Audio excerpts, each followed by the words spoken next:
شروع کرتا ہوں اللہ کے نام سے جو بڑا مہربان نہایت رحم والا ہے۔ اور ایک قافلہ آیا، انہوں نے اپنے پانی لانے والے کو بھیجا، اس نے اپنا ڈول لٹکا دیا، کہنے لگا واہ واہ خوشی کی بات ہے، یہ تو ایک لڑکا ہے۔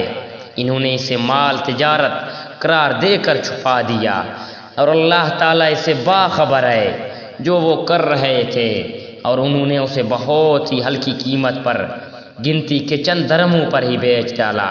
وہ تو یوسف کے بارے میں بہت ہی بے رغبت تھے۔ مصر والوں میں سے جس نے اسے خریدا تھا، اس نے اپنی بیوی سے کہا کہ اسے بہت عزت و احترام کے ساتھ رکھو، بہت ممکن ہے کہ ہمیں فائدہ پہنچائے یا اسے ہم اپنا بیٹا ہی بنا لیں۔ یوں ہم نے مصر کی سرزمین میں یوسف کا قدم جما دیا کہ ہم اسے خواب کی تعمیر کا کچھ علم سکھا دیں۔ اللہ اپنے ارادے پر غالب ہے، لیکن اکثر لوگ بے علم ہوتے ہیں۔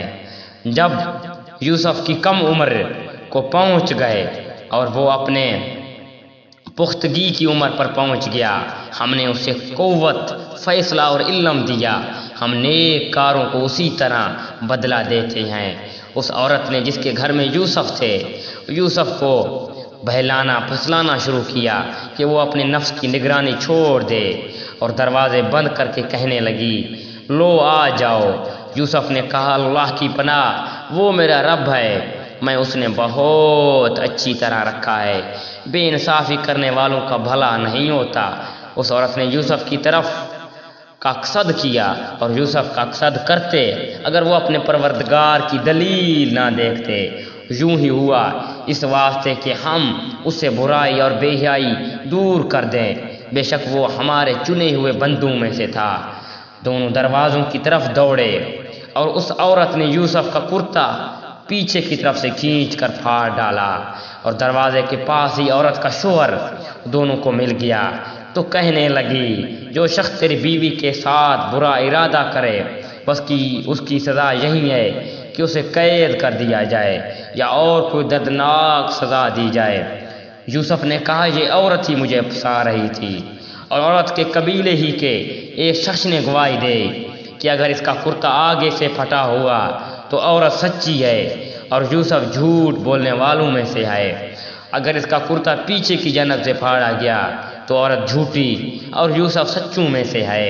خاندان نے جو دیکھا کہ یوسف کا کرتا پیٹھ کی جانب سے پھاڑا گیا تو صاف کہہ دیا یہ تم عورت کی چال بازی ہے، بے شک تمہاری چال بازی بہت بڑی ہے۔ یوسف اب اس بات کو آتی جاتی کرو، اور تم اپنی گناہ سے توبہ کر، بے شک تم گناہ گاروں میں سے ہے۔